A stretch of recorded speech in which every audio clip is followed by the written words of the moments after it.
Welcome to This Explainer. Look, if you're human, chances are you've experienced the frustrating, sometimes agonizing, and just totally day-ruining throb of a headache. They're incredibly common, right? Universally relatable, and frankly, a massive pain. But have you ever actually stopped to wonder about the mechanics behind that pain? Usually we just reach for a glass of water and a painkiller, cross our fingers, and hope it goes away. But today, we're going to look a little deeper. We're going to decode the exact signals your body is sending you. I want you to think back to your own past experiences with head pain. The last time your head was absolutely pounding. Where exactly did it hurt? Was it a dull, lingering ache, or maybe a sharp, stabbing sensation? Did it creep up on you slowly over a few hours, or did it literally hit you all at once out of nowhere? By paying attention to these really specific details, you can essentially become your own first-line medical detective. So what is your headache actually trying to tell you? Okay, let's dive right in by establishing a fundamental medical baseline. In the medical field, headaches are broadly divided into two main categories: primary headaches and secondary headaches. Now, primary headaches are the everyday common ones that the vast majority of us encounter. They hurt for sure, but they aren't usually life-threatening. Secondary headaches, on the other hand, those are your massive red flags. They are downright dangerous. These are headaches resulting from serious underlying medical conditions that demand immediate attention. Here's our roadmap for This Explainer. First, we'll cover those two main types. Second, we'll meet the primary headaches. Third, we'll look at the cluster headache anomaly. Fourth, treating primary headaches. And finally, those red flags, the secondary headaches. All right, let's kick things off with Section 1, the two main types of headaches. Moving right along to Section 2, let's officially meet the primary headaches. So there are 5 main primary headaches we need to talk about: the migraine, the tension headache, the cluster headache, the sinus headache, and the hormonal headache. Now, a sinus headache, as you might guess, is directly related to sinusitis, which is basically an irritation of your sinus cavities. A hormonal headache pops up when your hormone levels fluctuate, like, say, a drop in estrogen at the start of a menstrual cycle or a sudden withdrawal of hormone therapy. But let's zoom in on the real heavy hitters on this list.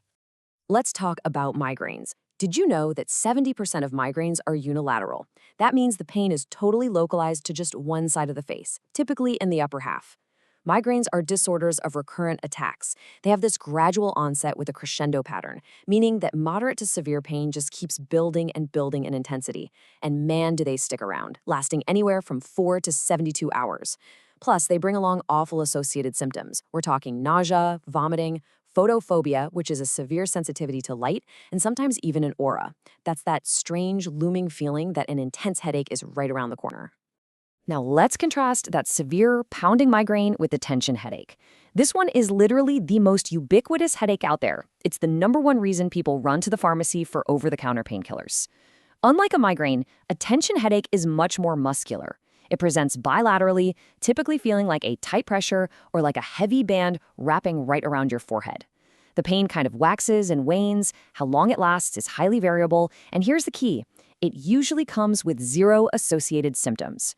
No nausea, no auras, just that super annoying, tight, muscular pressure. All right, on to Section 3, the cluster headache anomaly. Before we can really grasp the pain of a cluster headache, we've got to understand the anatomy behind it. Cluster headaches are a group of idiopathic headaches deeply associated with something called trigeminal neuralgia. Now, the trigeminal nerve is a vitally important cranial nerve. It's basically the wiring responsible for sensation all around your face. And when it acts up, well, the results are pretty severe. Here's how it breaks down. The trigeminal nerve actually has 3 sensory branches: the ophthalmic branch supplying the forehead, the maxillary branch supplying the nose area, and the mandibular branch supplying the bottom of the face. Now, a cluster headache is always unilateral, striking right around the eye orbit. And the pain? It starts incredibly quickly. It's deep, it's continuous, excruciating, and literally explosive in quality, lasting a relatively short 30 minutes to 3 hours. But because it directly involves that trigeminal nerve, it triggers some really wild neurological symptoms known as Horner's syndrome. We're talking about ptosis, which is a drooping eyelid, meiosis, meaning your pupil is constricted and just won't dilate, along with lacrimation, basically tearing up, and nasal discharge. Let's shift gears to Section 4, treating these primary headaches. So, what do we actually do about them? Well, for recurrent migraines, the standard approach is usually NSAIDs or aspirin, paired up with antiemetics to stop any vomiting, plus, of course, plenty of hydration. For that ubiquitous tension headache, simple analgesics like paracetamol usually do the trick, which, as we mentioned, drives massive over-the-counter sales. Sinus headaches, they require supportive therapy, analgesics, and sometimes even antibiotics, depending on the root cause of the sinusitis. But cluster headaches require a much heavier clinical response. Because the pain is so explosive, patients are often given subcutaneous sumatriptan or high-flow oxygen just to manage the attack. But here's a really crucial point. While sumatriptan is highly effective for treating cluster headaches, it poses some serious risks. Triptans are actually strictly contraindicated in certain patients.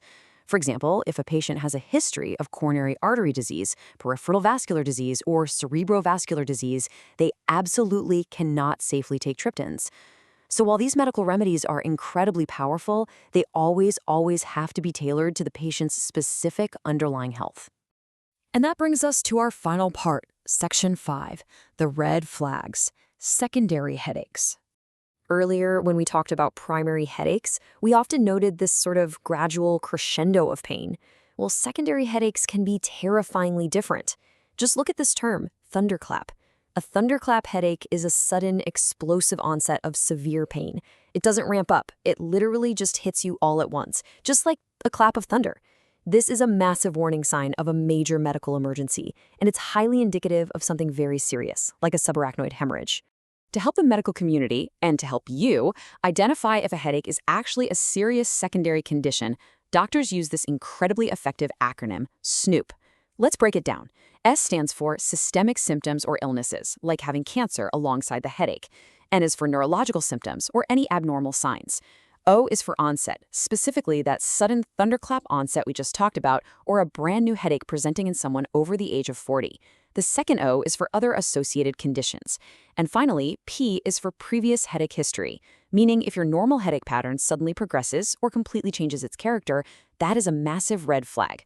SNOOP essentially tells you, hey, hang on a second, this is not a normal tension headache. This is serious.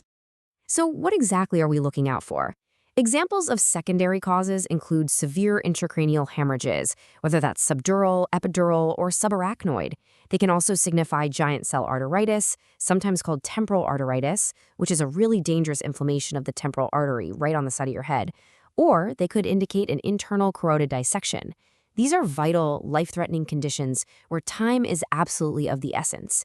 SNOOP helps us pick up on the fact that the underlying condition is severely dangerous before it's too late. Wow, okay.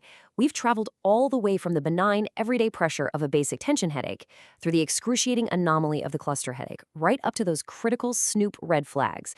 The main takeaway here? Your body is constantly broadcasting its status. It's sending you signals through pain, and you now have the medical tools to decode them. But the real question is this: the next time the thunder strikes, will you be listening in time?